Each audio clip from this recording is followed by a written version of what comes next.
It began with something small, almost laughably small. A red slip of paper flapping under the windshield wiper of a silver sedan parked neatly in front of a two-story home. The kind of quiet suburban home that looked like it had been copied and pasted along every block. Manicured lawns, pastel siding, matching mailboxes. Everything about the neighborhood was designed to look perfect. But perfection, as the man who lived in that house was about to learn, came with a price. The note wasn't from the city. It was from the Homeowners Association. Printed in neat, bold font were the words, "Notice of Violation, Unauthorized Vehicle Parking." And beneath it, the name of the HOA president, written in precise cursive, Linda Mayfield. The homeowner, Ethan Carter, had lived in the neighborhood for 6 years without a single issue. He paid his dues, kept his lawn trimmed, painted his shutters when told, and waved politely at neighbors. But lately, the HOA had grown different. More controlling. More watchful. It was as if the association had turned from a neighborhood committee into a silent police force. And Linda Mayfield was their queen. She was the type of person who thrived on order, the kind who measured grass with a ruler and photographed lawns for evidence. Her smile was practiced, her posture sharp, her words dripping with politeness that somehow still felt like a threat. Her favorite line, whispered to anyone who resisted, "Rules are what make a community strong." Ethan didn't think much of the first notice. Maybe it was a mistake. After all, he had parked in that exact spot for years, a small paved area just beside his driveway, on what everyone assumed was public property. But 3 days later, another notice appeared. This time, it came with a fine. $50 for the infraction, with a warning that the amount would increase daily until compliance was achieved. He sent an email. Then another. Then a third. No response. The HOA's office claimed they were reviewing the matter, but the fines kept coming. Within 2 weeks, Ethan had racked up over $300 in penalties for parking outside his own home. When he tried to attend the next HOA meeting, Linda stood at the front of the community hall, surrounded by her loyal board members. She read from a binder thicker than a law textbook, flipping pages like a judge delivering a sentence. Every rule was quoted with precision. Every question was met with that same patronizing smile. Ethan left that meeting not with answers, but with the unsettling realization that the HOA didn't want to resolve the issue, they wanted to win it. That was when things started to escalate. The next morning, his trash wasn't collected. His recycling bin, full and neatly sorted, sat untouched while the rest of the street's bins were emptied.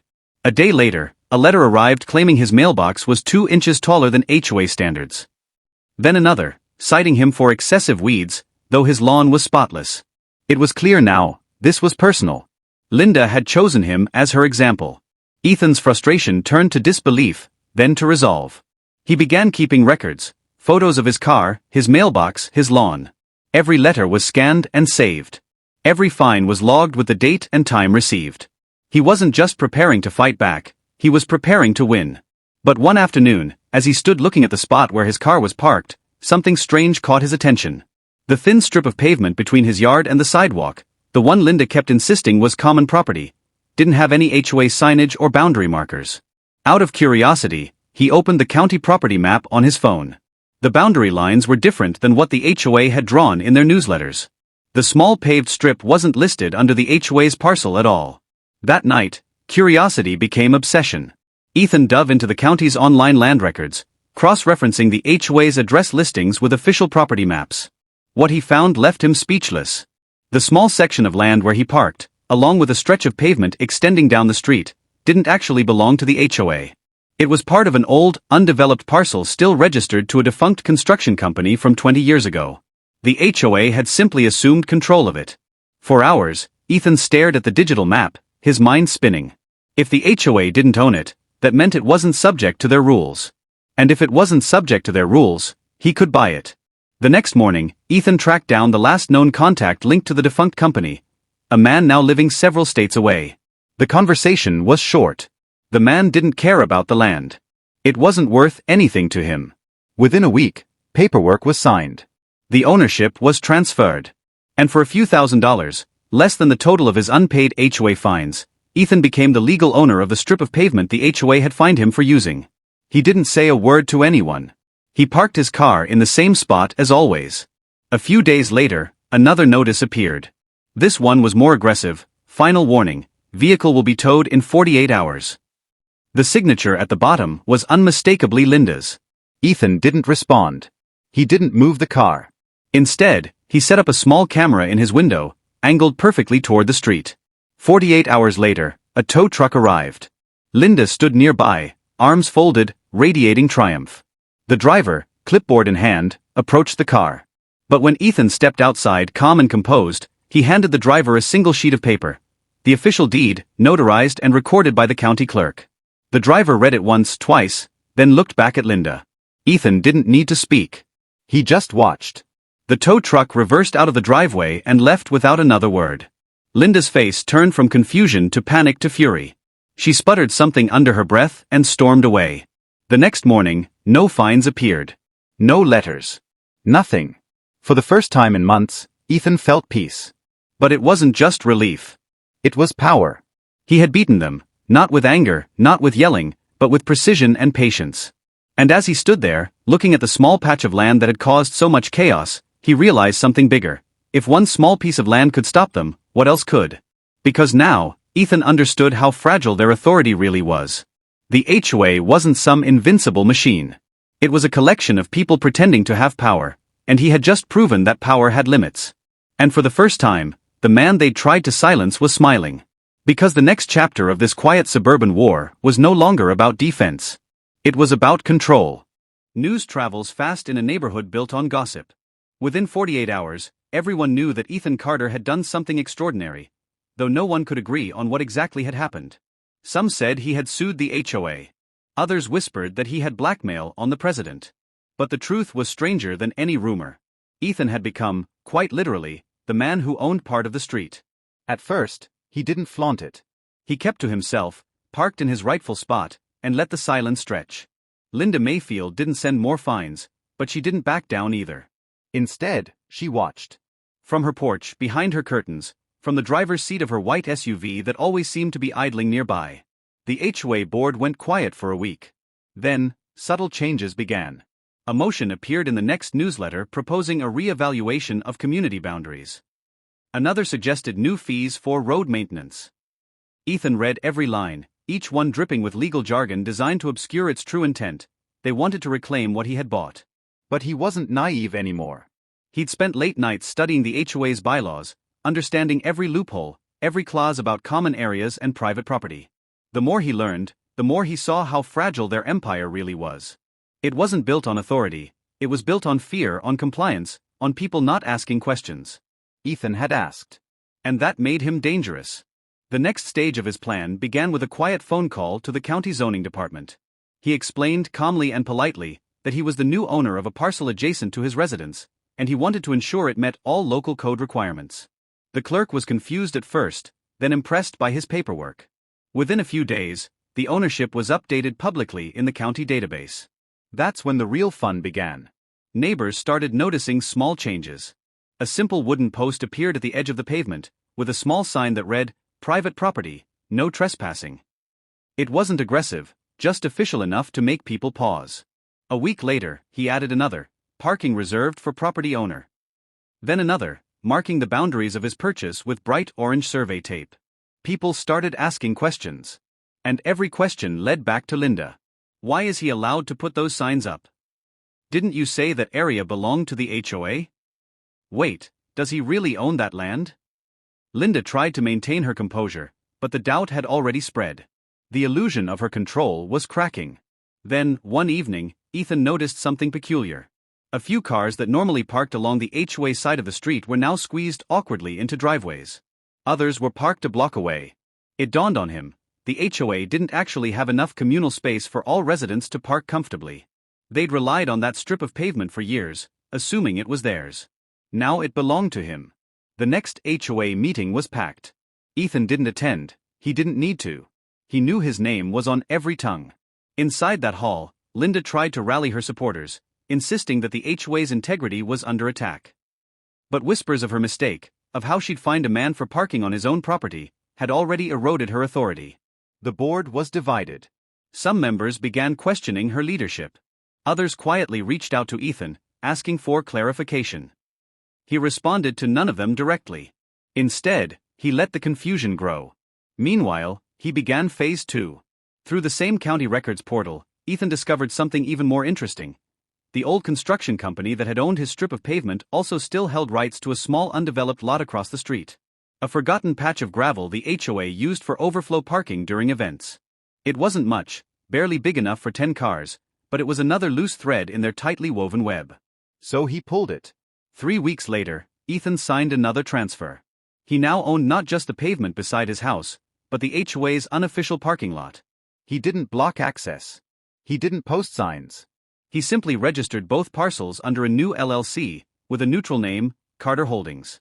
On paper, it looked like an investment group had quietly bought the land. In reality, it was one man playing chess while everyone else argued over checkers. Linda, however, wasn't done fighting.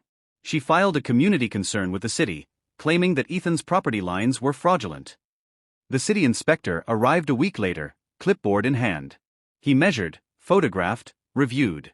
When he left, he shook Ethan's hand and confirmed what Ethan already knew: everything was perfectly legal.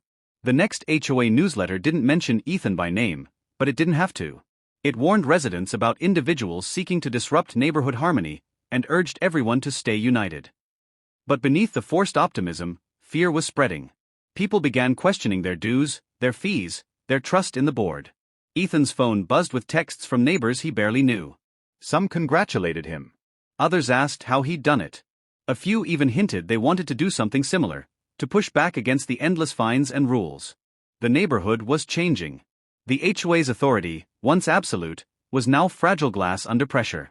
Then, one quiet Sunday morning, Ethan received a letter, not from the HOA, but from a law firm. A formal notice claiming that Carter Holdings was illegally profiting from community assets. He laughed when he read it. He hadn't charged a dime. Not yet. But the letter gave him an idea. He drafted a simple notice, printed on high-quality paper, and placed it neatly on the HOA bulletin board by the mailboxes. Effective immediately, all parking on Carter Holdings property will require written permission from the owner. Unauthorized vehicles may be towed at the owner's expense. No threats. No anger. Just business. By sunset, the entire street was buzzing. Cars were moved. Spaces were suddenly empty. The HOA board called an emergency meeting. Linda's voice could be heard echoing from the clubhouse windows, angry and desperate. Ethan sat on his porch, sipping coffee, watching the chaos unfold. The power had shifted completely, and Linda knew it. But for Ethan, this wasn't about revenge anymore. It was about principle, about proving that the system she'd used to control everyone could just as easily be turned against her. Still, deep down, he knew Linda wouldn't surrender quietly. She was the kind of person who saw loss as a personal insult, and now her entire empire was crumbling because of one man she had underestimated. And sure enough, the following morning, he found a fresh envelope tucked under his door. It wasn't a fine. It wasn't a threat. It was a summons. The HOA was taking him to court. The envelope was thick, embossed with the name of a law firm that practically radiated arrogance. Inside, page after page of legal language outlined what the HOA called a property rights enforcement action. To anyone else, it might have looked intimidating. To Ethan Carter, it looked desperate. According to the claim, the HOA was alleging that Ethan's recent purchases were invalid, that the land in question had always been functionally integrated into the community, and that the HOA therefore had implied ownership. The phrase was meaningless in the eyes of real property law, a flimsy attempt to dress emotion in legal clothing, but it showed just how far Linda Mayfield was willing to go. Ethan had expected this. He had counted on it, in fact. Every move he'd made had been deliberate, each step designed to provoke a response he could expose. This lawsuit wasn't a setback, it was his stage. He spent the next few days methodically preparing. His documents were already in perfect order: notarized deeds, county recordings, photographs, and email correspondences. Every piece of evidence told the same story. The HOA had overstepped, assumed control over property it didn't own, and now, when called out, was scrambling to rewrite history. The first hearing date arrived quicker than expected. The courthouse was a modest building downtown, beige and unremarkable. But to Ethan, it might as well have been an arena. He walked in quietly, wearing a suit he hadn't worn since his sister's wedding, and took his seat at the defense table. Linda was already there, surrounded by her entourage, 2 board members, a polished attorney in a charcoal suit, and that same brittle smile she wore at HOA meetings. But behind the smile, he could see the fatigue. The sleepless nights. The pressure of maintaining control when control was slipping away. The proceedings began. The HOA's lawyer stood, delivering a long, self-assured argument about community integrity, shared spaces, and implied consent. He spoke as if he were defending civilization itself from collapse. But every claim he made crumbled under scrutiny. The judge, an older man with kind eyes and little patience for theatrics, interrupted frequently, asking for documentation, proof, evidence. When it was Ethan's turn, he didn't grandstand. He simply opened a folder, pulled out the official deeds, and handed them to the clerk. The judge examined them, then looked over his glasses at Linda's attorney. "These are legally recorded documents," he said. "Do you dispute their authenticity?" The attorney hesitated. "We believe they were obtained under false pretenses." The judge raised an eyebrow. False pretenses or oversight? Silence. The hearing lasted less than an hour. By the end, the judge issued a preliminary ruling. All actions taken by the HOA to penalize or restrict use of the parcels in question were suspended pending final review. In other words, Ethan had just won the first round. Linda's face was a portrait of barely contained rage. She stood rigid, her knuckles white against the table. For the first time, the mask had slipped, revealing not confidence, but panic. The HOA's control wasn't just cracking, it was breaking in public, under the scrutiny of the very neighbors who once feared her. When Ethan left the courthouse that day, he didn't celebrate. He didn't gloat. He simply drove home, parked his car, legally on his own land, and sat in silence, thinking about how far things had spiraled. What had begun as a petty fine over parking had become a full-blown legal war. But he wasn't done yet. The real battle was still ahead. Over the next few weeks, the HOA's attempts to retaliate became more erratic. Inspectors appeared at random times, photographing his house under the pretense of routine checks. Letters arrived claiming he was violating the aesthetic uniformity clause by having too many outdoor lights. At one point, a landscaper hired by the HOA trimmed his hedges without permission, then sent him a bill for the service. Ethan documented everything. Every intrusion. Every violation. Every petty act. What they didn't realize was that each of these missteps would become ammunition. When the second court hearing came, he brought not just deeds and legal documents, but a timeline. A meticulous, evidence-packed record of harassment. The judge listened in silence as Ethan presented photo after photo, notice after notice. The courtroom atmosphere shifted from tension to disbelief. By the end, it was painfully clear that the HOA had turned its authority into a weapon. This time, the ruling was decisive. The court affirmed Ethan's ownership of both parcels, the strip of pavement and the overflow lot, and issued a formal injunction against the HOA, prohibiting them from taking any further action against him or his property. Additionally, the HOA was ordered to reimburse Ethan for the towing threat, the fines, and the legal fees he'd incurred. It was a clean, devastating victory. When the ruling hit the local paper, the neighborhood exploded with gossip. People who had once avoided eye contact with Ethan now stopped him on his walks to congratulate him. Cars slowed down as they passed his home, drivers craning their necks to see the man who defeated the most powerful person in the community. And for the first time, Linda Mayfield's power was gone. The next HOA meeting was chaos. Attendance doubled. Residents demanded transparency, accountability, reform. They questioned the board's use of funds, their motivations, and their authority to act on homeowners' behalf. Linda tried to restore order, but no one listened. Her voice was drowned in a storm of frustration and resentment that had been building for years. By the end of the night, 3 board members resigned. Linda didn't. She sat in silence, eyes fixed on her papers, refusing to look at anyone. The empire she'd built was collapsing from within. Ethan could have stopped there. He could have let the victory stand and moved on. But there was something inside him, not bitterness, not vengeance, but a kind of righteous purpose, that refused to let it end halfway. The HOA had weaponized control for too long. If he walked away now, someone else would just take her place. He didn't want a truce. He wanted change. And the opportunity came sooner than he expected. A week after the ruling, a neighbor named Mark, one of the few people who'd quietly supported Ethan from the start, dropped by with a curious piece of news. Apparently, Linda had missed a crucial deadline, the HOA's annual filing with the state to renew its legal status as a non-profit corporation. If that filing wasn't completed soon, the HOA could be temporarily dissolved. That meant one thing. For the first time in decades, the community's governing power was vulnerable, open to reorganization, new leadership, even replacement. Ethan thanked Mark, closed the door, and smiled. The timing was perfect. The law was on his side. The people were turning. The HOA had taken him to court to make an example of him. Now he would return the favor, on a much larger scale. The neighborhood had changed. It wasn't just the air of gossip or the sideways glances anymore, it was something deeper. A sense of awakening. The people who had once lived quietly under the HOA's rule were now questioning everything. Ethan Carter could feel it every time he walked down the street. Where there used to be fear, there was curiosity. Where there used to be silence, there were whispers. If he can stand up to them, one resident murmured to another, "Why can't we?" And just like that, the once iron grip of the HOA began to slip. The timing of Linda Mayfield's administrative blunder couldn't have been worse for her. The HOA's state registration was due for renewal, a routine but essential process that gave the association its legal authority. Without it, the HOA would technically cease to exist until refiled, and during that gap, no fines could be issued, no enforcement actions taken, no official meetings held. It was a bureaucratic crack, small but critical. And Ethan saw it as the perfect opening. He spent the next few days gathering information, pulling public documents, checking the HOA's registration status, and quietly speaking to neighbors he trusted. Mark, the neighbor who tipped him off, had been part of the HOA years ago and still knew how the system worked. Together, they pieced together a plan, not for revenge, but for a reset. Ethan's first step was to call a community gathering, completely separate from the HOA. He didn't frame it as rebellion, just as a discussion about the future of the neighborhood. He printed flyers and slipped them into mailboxes, avoiding any mention of Linda or the HOA directly. The turnout stunned him. Nearly half the community showed up, filling his backyard and spilling onto the sidewalk.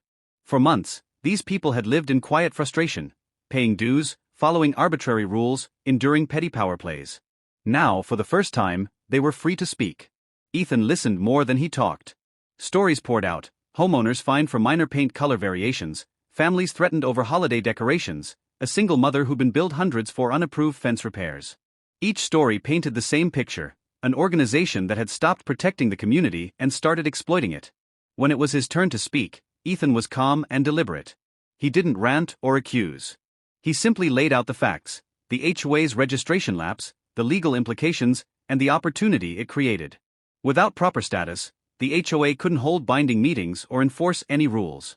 That meant the community, for the first time in decades, could decide what it wanted to be, with or without Linda. The reaction was electric. Some were cautious, afraid of what change might bring. But most were energized. They'd seen what one person could do. Now they imagined what they could do together. Word spread quickly. Within a week, nearly every homeowner knew that the HOA's power was effectively suspended. And while Linda scrambled to fix the paperwork, Ethan moved quietly to secure something bigger, legitimacy. He met with a local attorney who specialized in community associations and explained the situation. The attorney confirmed what Ethan already suspected. If the HOA failed to renew in time, any homeowner could petition to form a new association or even dissolve the old one entirely. It would require signatures, coordination, and careful timing, but it was legally sound. So, Ethan began collecting signatures. He went door to door, not as a crusader but as a neighbor. He spoke respectfully, listened patiently, and explained the facts. His approach was simple: we deserve transparency. We deserve fairness. We deserve a say. By the end of the second week, more than 60% of homeowners had signed the petition. Linda, meanwhile, was losing her composure. She sent frantic emails insisting that the rumors were false, that the HOA was functioning as normal. She tried to hold an emergency meeting, but attendance was pitiful.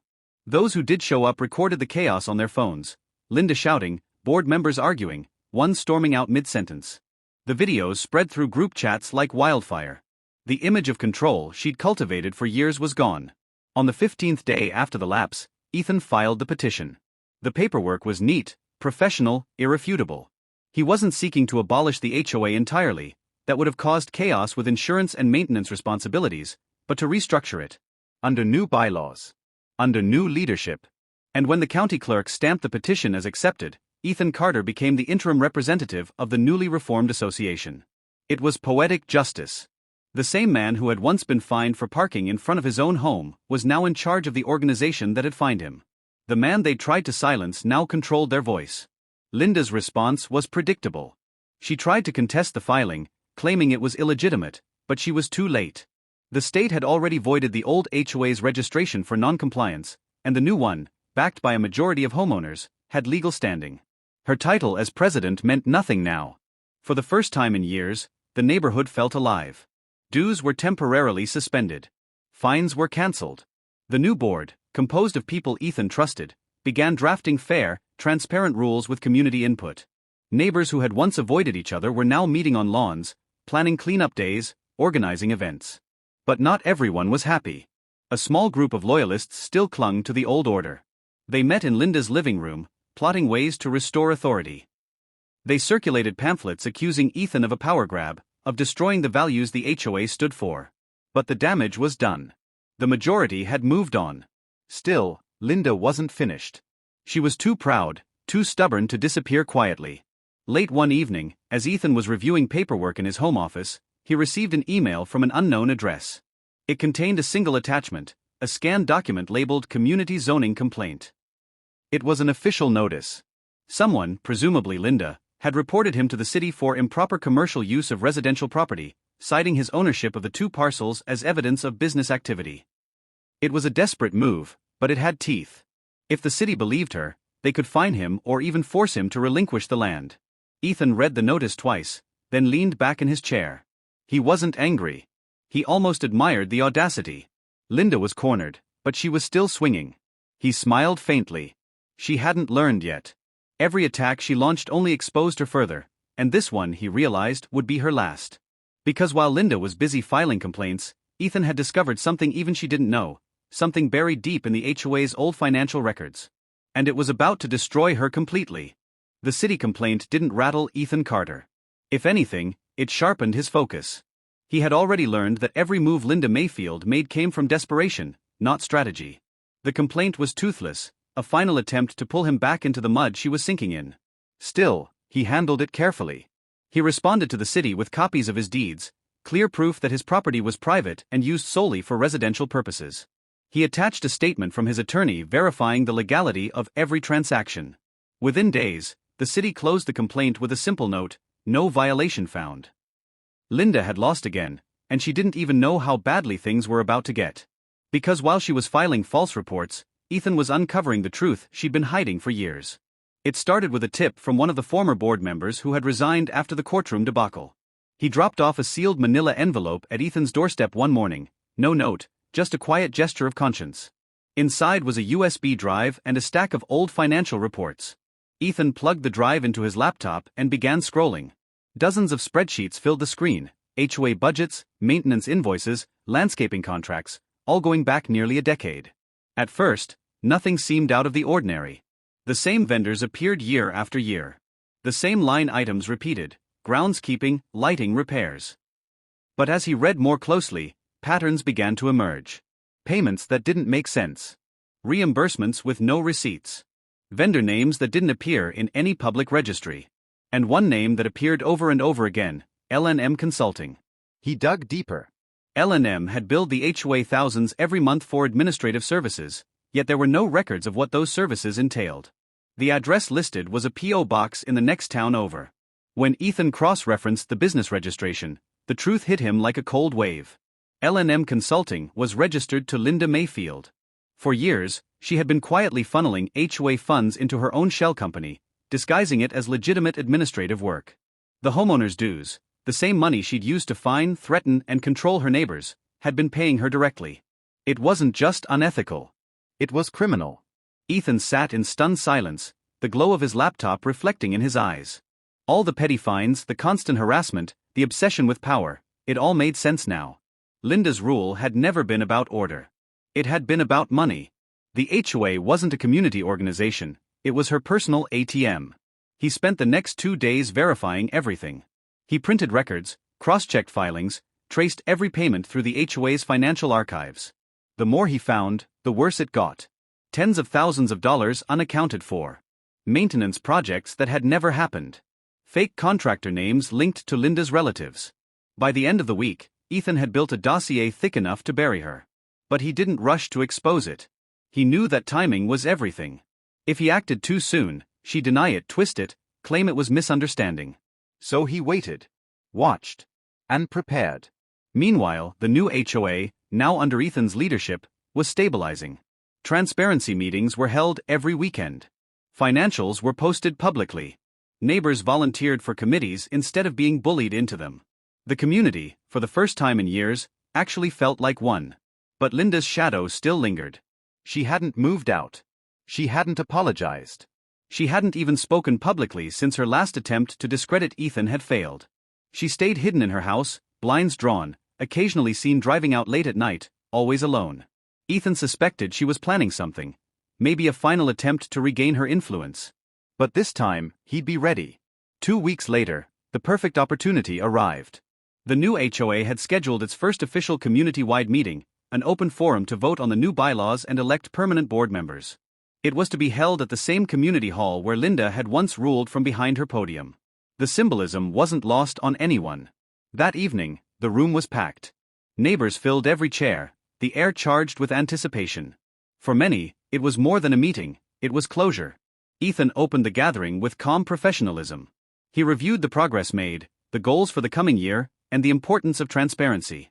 The audience was engaged, nodding, hopeful. Then, midway through his presentation, a commotion at the back of the hall broke the rhythm. The doors swung open. Linda Mayfield walked in. She looked different, thinner, paler, her usual confidence replaced by something brittle. But her voice still carried the same sharp edge as she strode to the front. "This is a fraud," she declared. "You have no right to lead this community. You've manipulated everyone with lies and slander." Murmurs rippled through the crowd. Ethan didn't interrupt. He let her speak, let her anger fill the room. Every word she uttered only confirmed what everyone already suspected, that she couldn't let go. When she finally paused, breathing hard, Ethan stepped forward.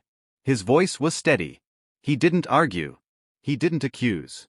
He simply said, "Linda, I think the community deserves to see something."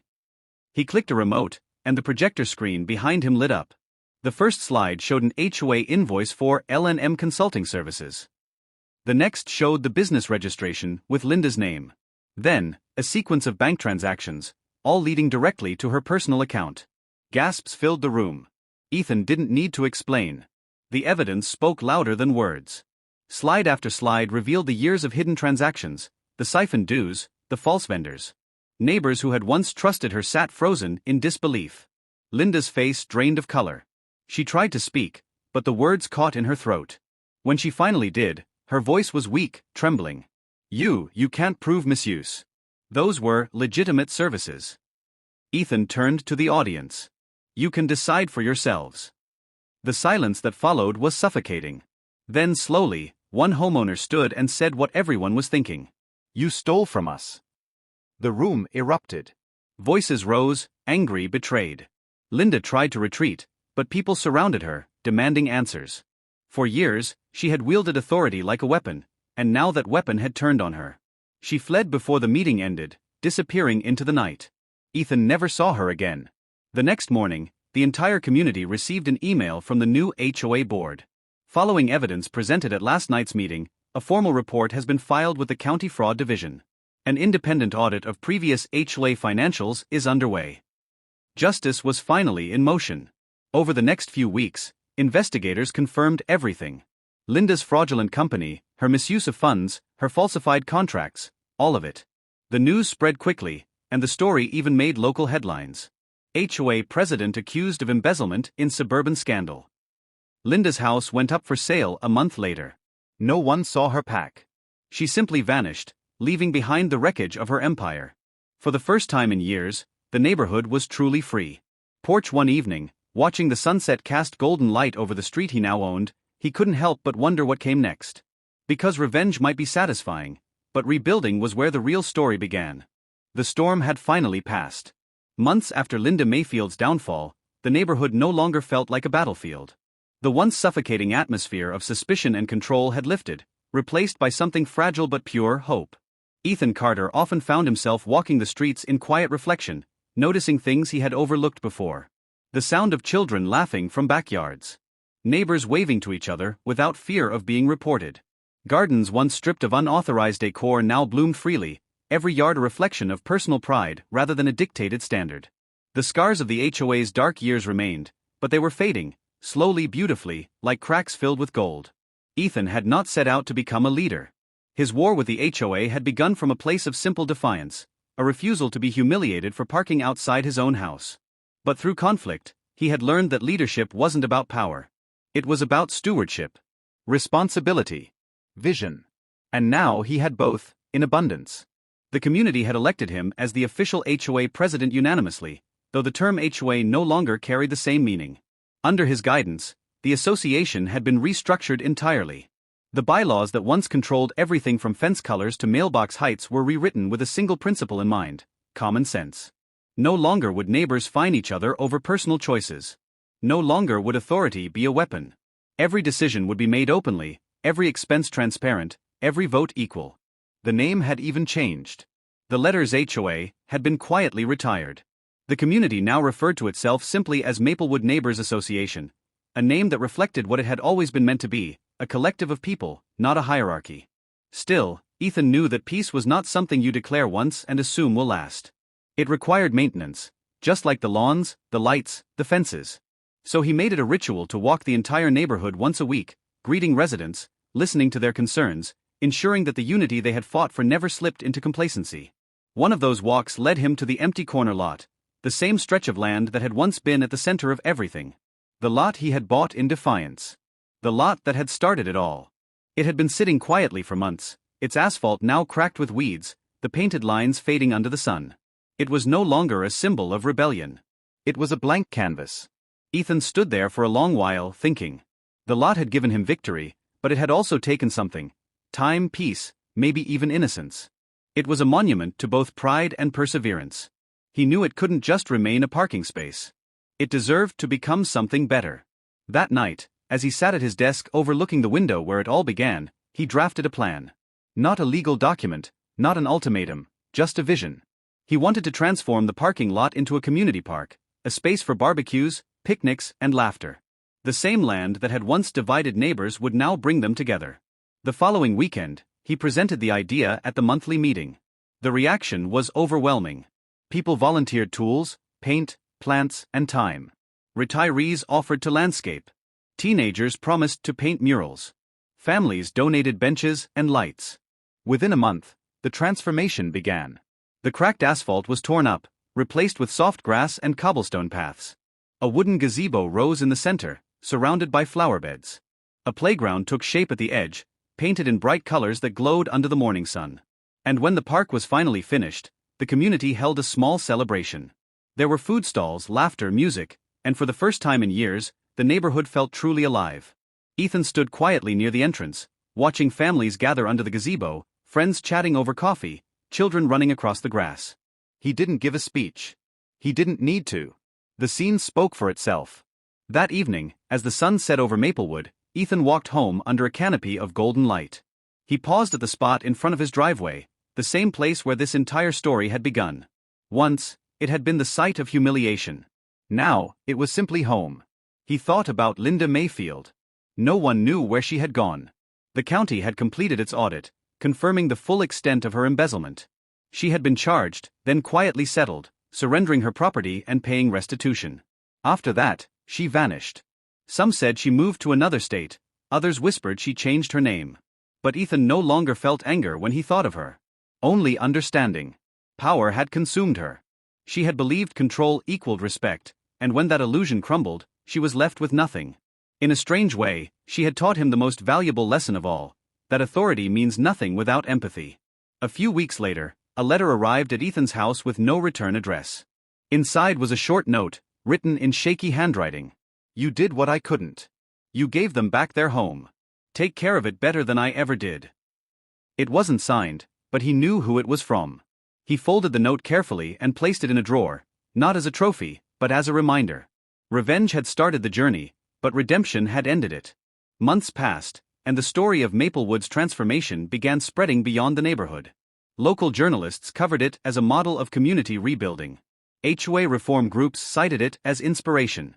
Strangers sent letters thanking Ethan for showing that not all battles end in bitterness. And through it all, Ethan stayed humble. He didn't chase the spotlight. He just lived his life, tending his garden, greeting his neighbors, parking wherever he pleased. One summer afternoon, he returned to the park. The laughter of children echoed off the trees. The fountain sparkled. The statue in the center, a small engraved plaque shaped like a wheel, bore the words: "From control to community, built by neighbors, for neighbors." He smiled. The irony wasn't lost on him. The man who once fought for a parking space had helped build something far more permanent: a legacy of unity. As dusk fell, he took one last look at the park before heading home. The air was calm, filled with the scent of freshly cut grass and the sound of crickets. For the first time in a long time, there was nothing left to fight for, and that was the greatest victory of all. The story that had begun with a no parking sign ended not with vengeance, but with peace. And as the lights of Maplewood flickered on one by one, the neighborhood stood as proof that sometimes, the best revenge isn't destruction, it's transformation.